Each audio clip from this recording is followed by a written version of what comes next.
that point about our legislators, our senators, our representatives. You're going to hear a lot of today about specific bills, and I think everybody in this audience knows what those bills are. They're easily accessed through the GenCourt website, and we'll call our senators and our representatives and let them know. But when you hear somebody give testimony, especially a state employee, like somebody with the safety department, you need to call your legislators and say exactly what Susan just said. So this person, Mr. Sweeney, gave testimony as an employee of the state of New Hampshire, which absolutely besmirched every gun owner and law-abiding citizen in the state of New Hampshire. It goes beyond legislation. Sometimes we do need to reach out on issues that what people say. I can tell you that if you gave testimony as a Second Amendment supporter, as an employee of the state of New Hampshire that somebody didn't like, they would report you. We need to report them also. Coming from the Upper Valley, sometimes I do feel like I am a lone voice crying in the woods. There are times where you can feel like there's a big green cloud of influence over that whole area. So sometimes it's difficult to find like-minded people, and that's why these types of events are good. It's good to get around like-minded people and know that you're not alone. If you're in the Upper Valley and you find yourself in the Croydon area, I would suggest to you pay a little visit to Shaolin Rifle Works. Last year when I gave a speech, I heavily focused on an element that we don't always think about in the state of New Hampshire. We know about the freedom and the liberty aspects of the Second Amendment and firearms, but in our state, guns mean jobs. They are an economic driver. I personally know that I have 1,200 listeners who tune in every day in the Newport area that put food on the table with the paychecks they earn at the Ruger manufacturing plant. Those are jobs. Those are high-end manufacturing jobs that everybody in this building tells you that they want to bring and support in New Hampshire. Guns mean jobs. So the folks at Shaolin Rifle Works, they take that wholeheartedly and they make a variant of the modern sporting rifle, and they do a great job with it. Their founder is a great guy by the name of Underwood. He's going to come up here and give a good speech to us about how judges, with the approval of legislators, distort the English language. How dare you? Come on up here, Ian.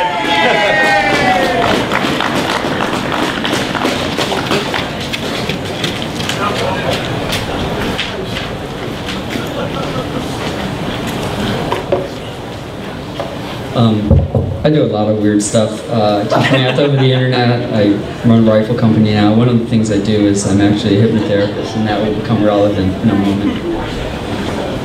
Closer, or? A little bit closer. Okay.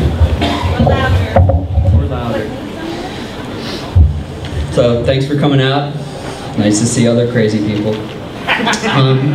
Politicians love to talk about how we're governed by the rule of law.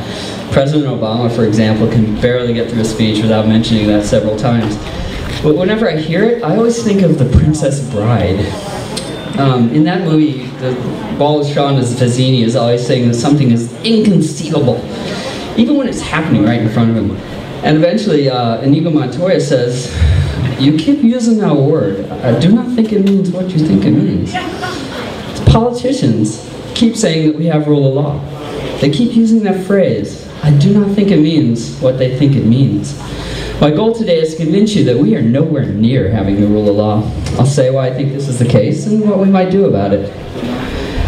So, without getting into whether particular laws are good or bad, the first requirement for something to be called law is that you have to be able to know whether you're inside it or outside it without having to ask a judge. So anyone has to be able to tell what the law says just by reading it. And everyone who reads the law has to come up with the same answers to the same questions. Otherwise, those answers are not in the law. They're somewhere else. So if people are reading a law and they're coming up with an answer that they believe is wrong or outdated, or if people are reading a law and they're coming up with different answers to the same questions, then what we need to do is go back and change the words of the law so that they say what we want them to say. And this is why every constitution provides an amendment procedure.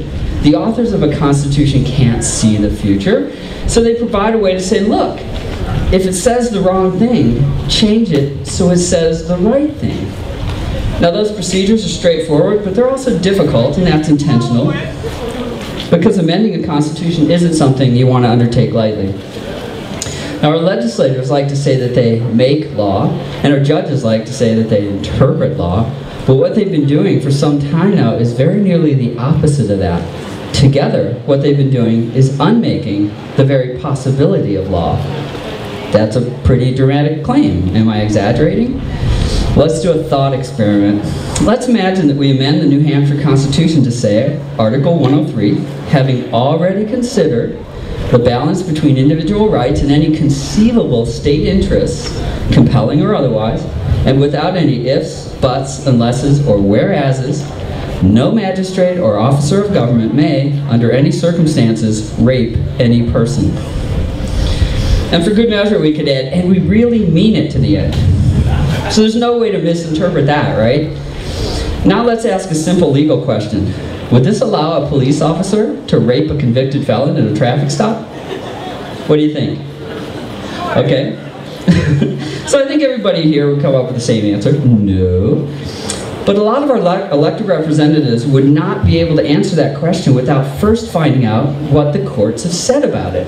Seriously. After all, the courts have already held that the word person in Article 2A excludes convicted felons. So maybe they'd say the same thing about Article 103. Or maybe the courts would hold that it's not rape if you're in uniform. That seems ridiculous, but they've held in the past that the police can do all kinds of things with impunity that would land you in prison. So according to these representatives, there's no way to know for sure what that amendment means until we ask the courts. And even then, we may get a different answer depending on which court we ask and which judge is sitting, and maybe even who's doing the asking. And what's almost unbelievable is that these reps are totally on board with this arrangement. Now let's stop and think about what's happening here. We start with an attempt to create an absolute prohibition on government power. No means no, right?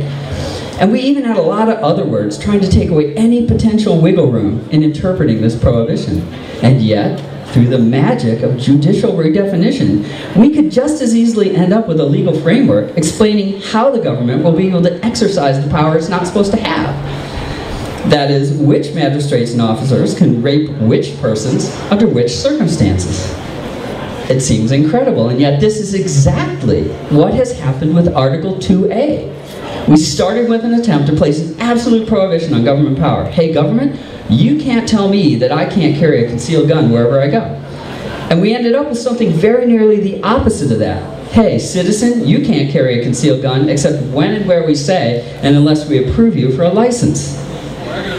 What I'm trying to illustrate here is that we've reached the point where it's no longer possible, even in theory, to write a law that simply means what it says. And therefore, it's no longer possible for a citizen to be able to know what a law says just by reading it.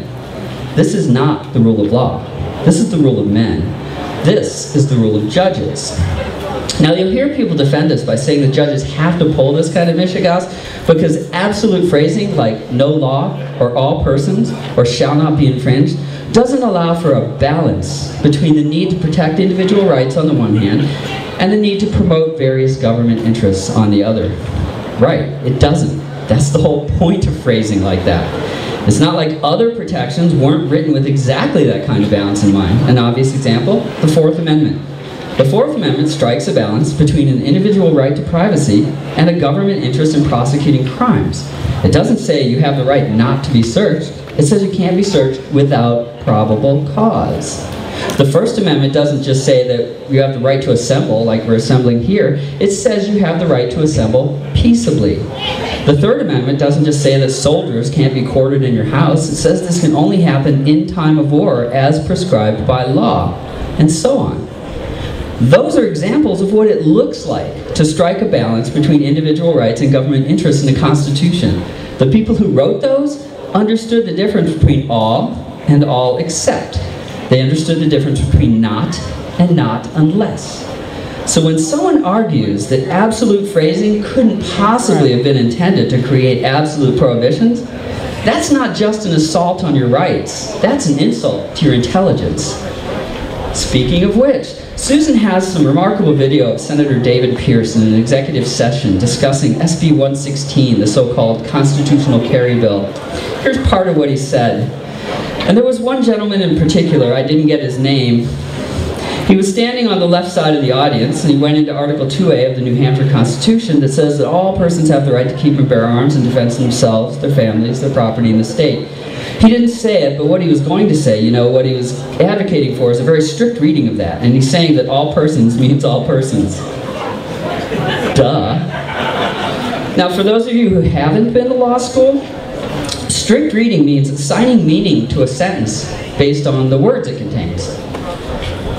To claim that you shouldn't do that, as Senator Pierce seems to be doing, is pretty remarkable when you think about it, but he's really just confirming what I'm saying. So what's wrong exactly with strict reading? Well, if judges had to apply strict reading to constitutions, they'd have to issue opinions like this.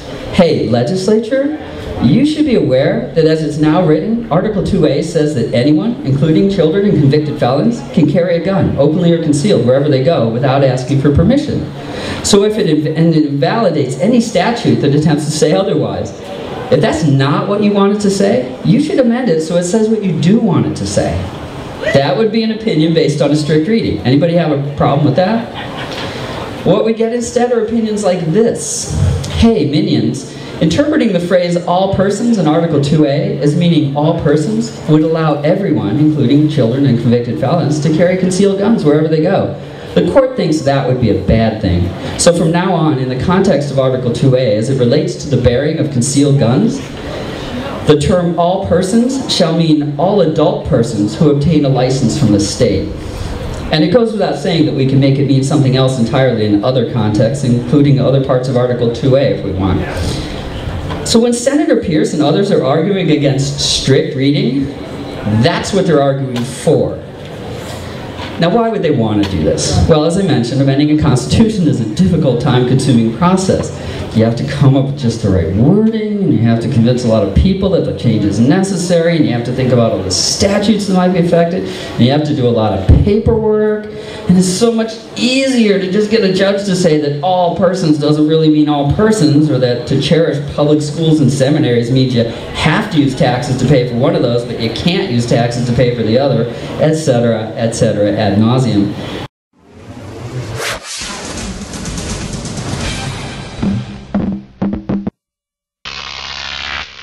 Crop TV.